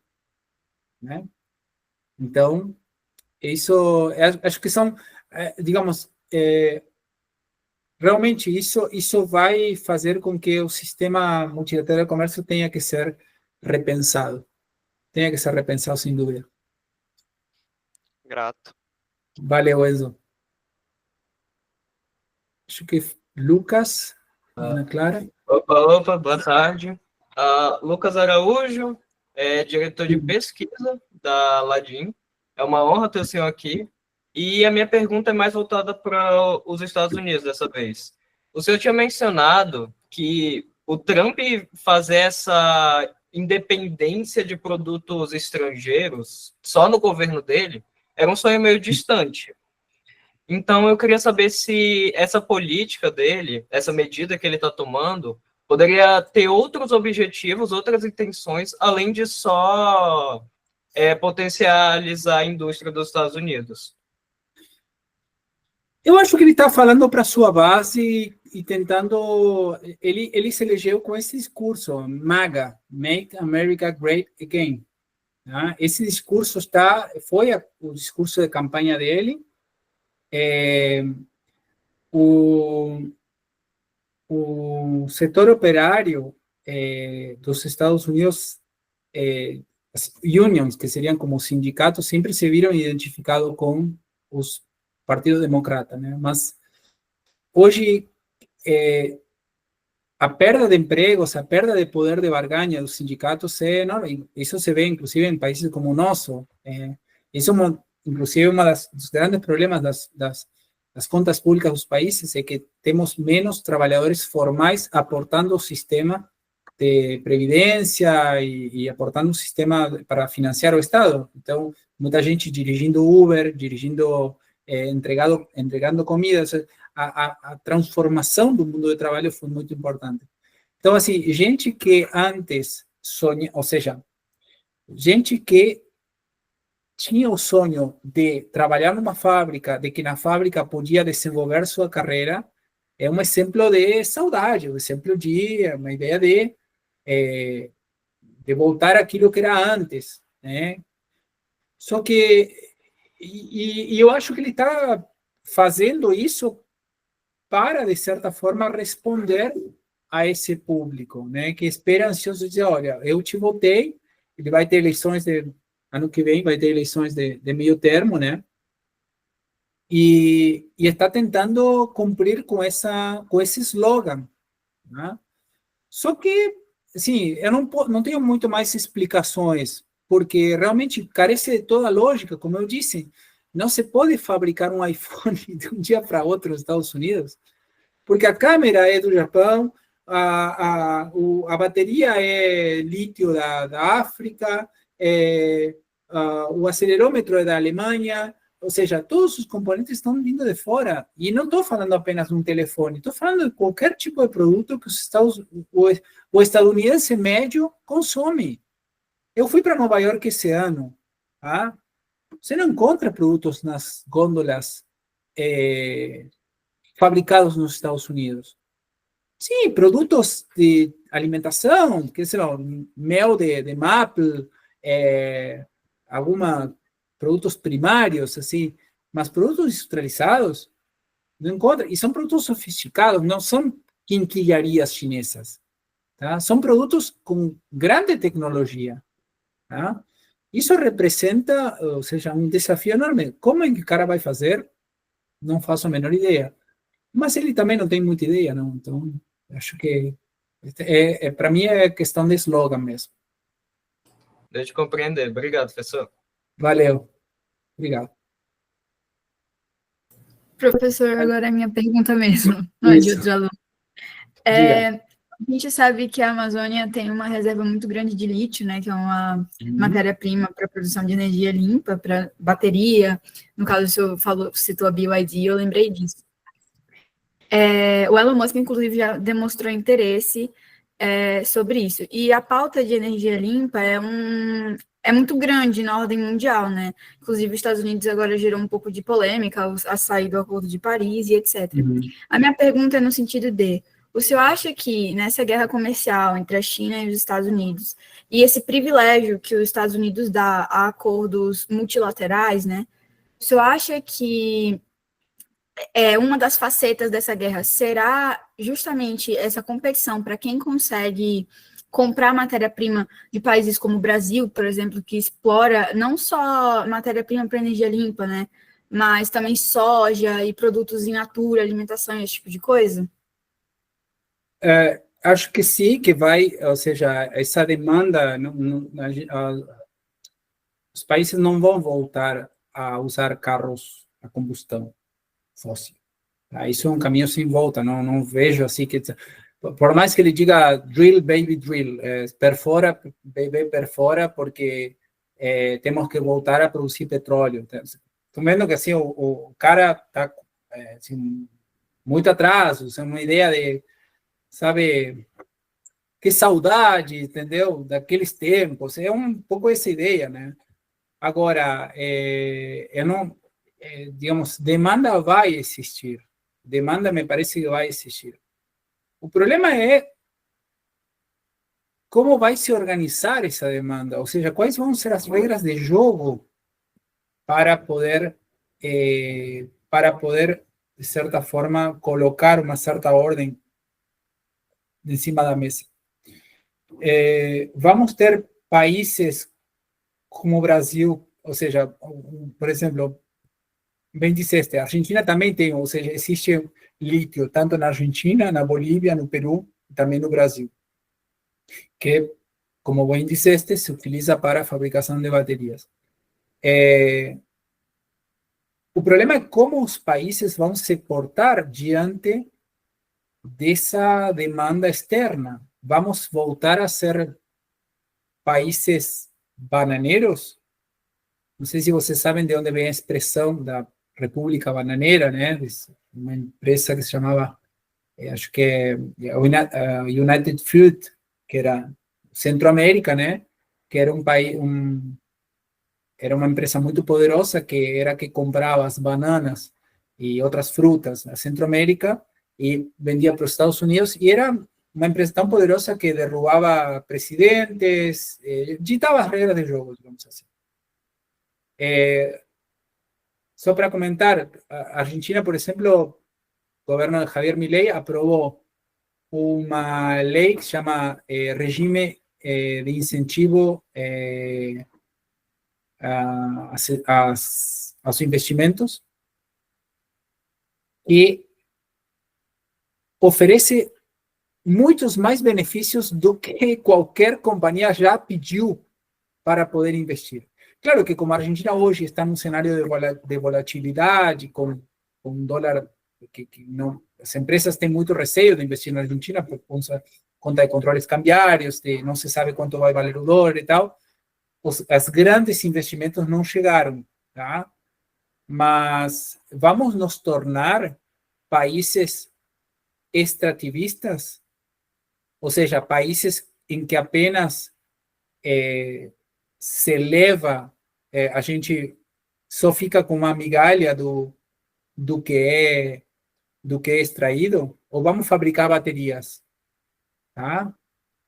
Vamos criar, ou seja, porque uma coisa é você fabricar bateria, emprega gente, consegue, tem conhecimento para fazer essa tecnologia e você, e obviamente, você tem maior valor agregado que você pode vender para o mundo. Agora, vamos deixar que simplesmente extraiam e levem embora? Obviamente que isso ha crescido podemos criar carros movidos a energia limpa, desde que a extração dessa fonte de energia não se torne suja, ou seja, a gente vê com o garimpo ilegal na Amazônia. Bom, vocês estão muito mais impactados por essa realidade do que aqui no Sul, né? Mas essas são coisas que a gente vai ter que ter muito cuidado. Eu acho que a demanda não vai faltar, ou seja, não vai faltar demanda para isso, não tem volta atrás. O problema é como a gente vai administrar, se vamos ser simplesmente espectadores de uma potência estrangeira e não estou falando apenas Estados Unidos, China, o que for, ou se nós vamos ser realmente protagonistas e dizer, ok, nós temos esse recurso, vamos sentar a negociar condições justas de troca. É isso. Entendi. Muito obrigada, professor. Professor Fernando, meu amigo Xará, muito obrigado. Foi uma contribuição inestimável. O fato de nós ainda termos quase 70 pessoas numa noite de sexta-feira significa que foi de alta qualidade. Muito obrigado mesmo. Eu queria agradecer a todos que estiveram aqui presentes até esse momento. Queria cumprimentar algumas pessoas, o professor Luiz Souza, que é professor de Direito Internacional Privado aqui da Universidade Estadual, meu colega e amigo. Professora Carmela, muito obrigado pela sua presença até o final, professora do Unipampa. O Augusto, eu não sei se ainda está por aí, acredito que sim. Professor Augusto Egger, muito obrigado também. Nós tivemos uma participação imensa, então, pessoas do Rio Grande do Sul representando a URGS, Unipampa, tinha o Sérgio representando a UBRA de Canoas. Aqui em Roraima, acho que todas as faculdades e universidades participaram também, inclusive a turma em peso da Universidade Estadual. Muito obrigado a todos e todas. Nós já adiantamos que vai ser expedida a certificação com carga horária de atividades complementares para os presentes. E antes de passar a palavra para a Ladim, para alguns últimos recados, e para o professor Fernando também, para a sua mensagem final. Então, eu deixo registrado o nosso agradecimento, dizer que foi a primeira atividade da Ladim, sucesso indiscutível. Fernando, obrigado. A gente espera você e todos os demais colegas gaúchos aqui presencialmente em algum momento, tá? Então, acho que em algum momento é interessante fazer com que essa distância física seja estreitada presencialmente, tá? Então, na primeira oportunidade, a gente faz um evento Roraima, Rio Grande do Sul. Obrigado a você e a todos. Fernando, muito obrigado. Eu estou impressionado com a qualidade das perguntas dos teus alunos. Realmente foi uma bela troca de ideias, muito instigantes. Me colocaram assim alguns desafios, né, para desenvolver. Espero ter sido a contento, contribuir um pouquinho, humildemente, com o aprendizado, que é um aprendizado conjunto. E, mais uma vez, te agradecer pela oportunidade de estreitar esses laços. Espero te encontrar novamente em breve, e também aos teus alunos aí, encontrá-los em algum congresso, né? Sigam assim, continuem perguntando, questionando, e realmente, e certamente tem a tua marca, Fernando, esse papel de instigar o debate, o conhecimento, a busca por respostas é muito importante. Então, eu acho que estão no caminho mais do que certo, tá? E estou à disposição, deixei aí meu e-mail, minhas redes sociais, se quiser entrar em contato, quem precisar qualquer coisa, aí estou à disposição e desejo a todos uma excelente noite e um excelente final de semana. Muito obrigado. Ana Clara, tu quer comentar alguma coisa também?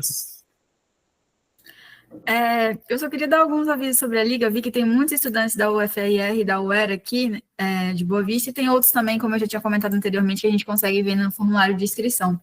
Eu só queria avisá-los que a Ladim vai abrir, tá, um processo seletivo, e a gente vai aceitar alunos de todas as universidades, então não é exclusivamente da UER, porque o nosso objetivo é justamente isso, expandir, pesquisar, estudar sobre direito internacional. E sigam as nossas redes sociais, a gente tem tanto o canal no YouTube, que a gente vai colocar essa reunião, e a gente também tem o Instagram, onde a gente tenta ali passar um pouquinho dos nossos estudos, do nosso conhecimento, dos artigos que a gente vem escrevendo, para que a gente consiga realmente difundir o conhecimento, orgulhar o nosso querido professor Fernando, porque ele é ímpar na nossa universidade. Professor Luiz também, que está aqui, ímpar ali, inclusive, obrigado, professor. Hoje ele estava apressado na nossa aula à tarde para nos liberar antes do horário da reunião. Então é isso, muito obrigado, professor Fernando. O senhor realmente abordou o assunto de uma forma impecável e, com certeza, isso ajudou muito a gente e vai inspirar muito a gente em tudo que ainda está por vir. Muito obrigada. Gente, eu reitero aqui o agradecimento da Ana Clara, e lembrando aí a todos os professores que se interessaram aí pelo nosso projeto, a gente está de portas abertas, tá, para parceria, para outros eventos como esse. Foi bem rápido até a divulgação, mas mesmo assim a gente teve uma participação muito boa, a gente chegou aqui num pico de 90 pessoas simultaneamente, de várias faculdades, inclusive do sul ao norte, a gente tem vários representantes aqui. Então, só deixar reiterado aí que a Ladim está de portas abertas, vem aí muito mais coisas, então fiquem atentos. E é isso. Muito obrigado, viu? Então a gente encerra. Um ótimo final de semana a todos e todas. Até mais, pessoal. Tchau, tchau. Valeu. Abraço, Obrigada. Fernando. Tchau, tchau. Muito obrigada. Grande Tchau, tchau. abraço. Abraço. Tchau, tchau.